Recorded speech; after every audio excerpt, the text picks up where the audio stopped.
The Telltale Heart by Edgar Allan Poe.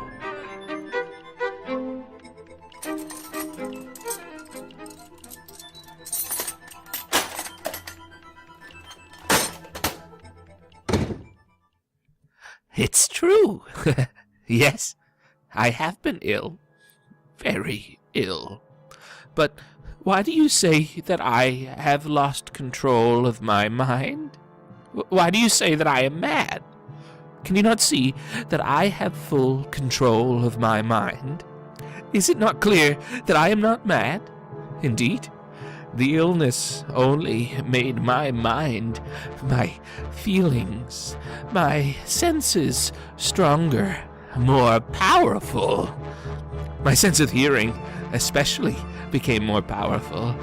I could hear sounds I had never heard before. I heard sounds from heaven, and I heard sounds from hell. Listen! Listen, and I will tell you how it happened. You will see. You will hear how healthy my mind is. It is impossible to say how the idea first entered my head. There was no reason for what I did. I did not hate the old man. I even loved him.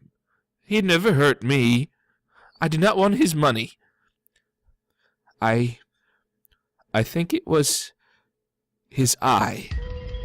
His eye was like the eye of a vulture, the eye of one of those terrible birds that watch and wait while an animal dies, and then fall upon the dead body and pull it to pieces and eat it. When the old man looked at me with his vulture eye, a cold feeling went up and down my back. Even my blood became cold. And so, I finally decided I had to kill the old man and close that eye forever. So, you think that I am mad? No, a madman cannot plan. But you should have seen me.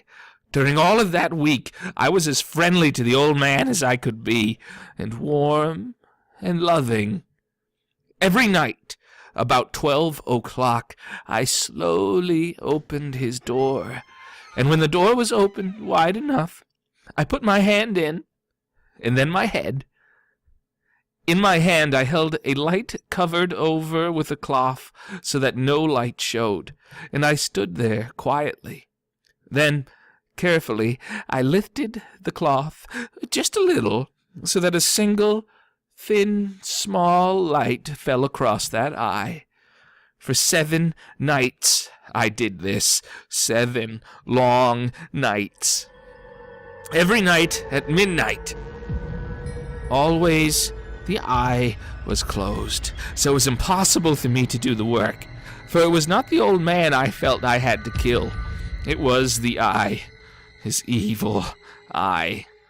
And every morning I went to his room, and with a warm, friendly voice, I asked him how he had slept.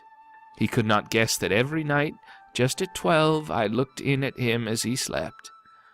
The 8th night, I was more than usually careful as I opened the door. The hands of the clock moved more quickly than did my hand.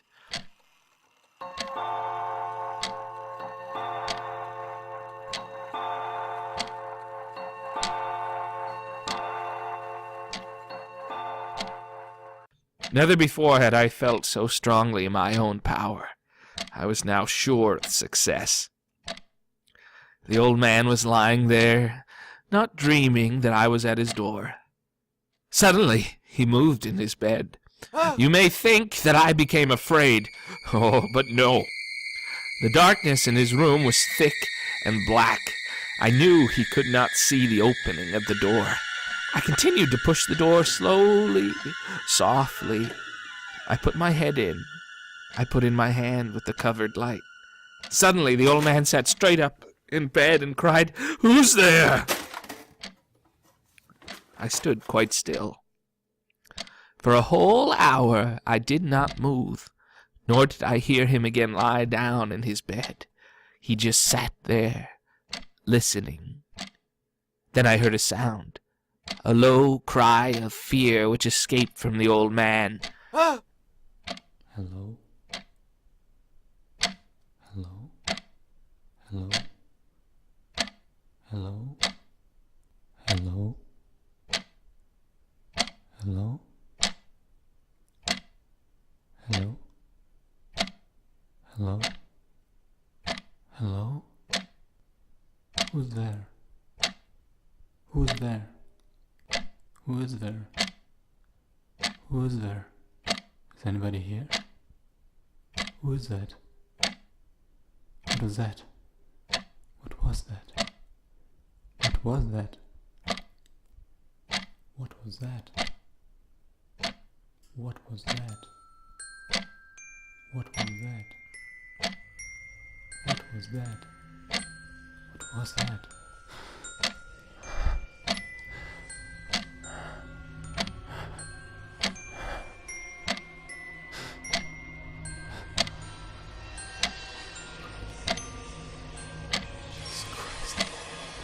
Jesus Christ.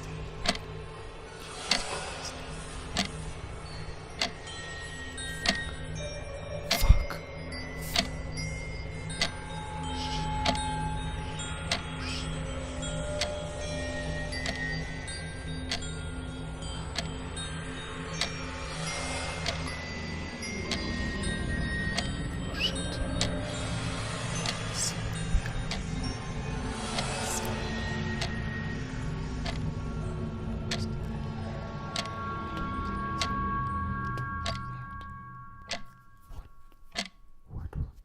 What was that?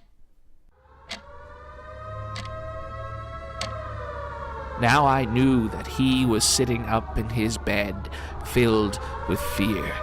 I knew that he knew that I was there. He did not see me there. He could not hear me there. He felt me there. Now he knew that death was standing there. Slowly, little by little, I lifted the cloth until a small light escaped from under it to fall upon that vulture eye. It was open, wide open, and my anger increased as it looked straight at me. I could not see the old man's face, only that eye, that hard blue eye, and the blood in my body became like ice.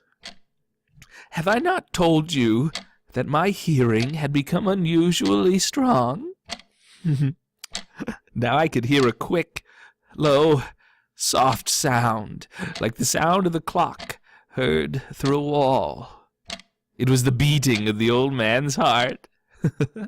I tried to stand quietly, but the sound grew louder.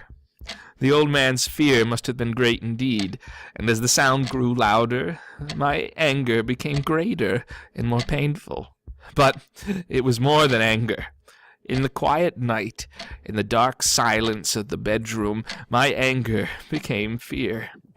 For the heart was beating so loudly that I was sure someone must hear. The time had come. I rushed into the room, crying, "Die! Die!" The old man gave a loud cry of fear, and I fell upon him and held the bed covers tightly over his head. Still his heart was beating, but I smiled as I felt Tess was near. For many minutes that heart continued to beat, but at last the beating stopped.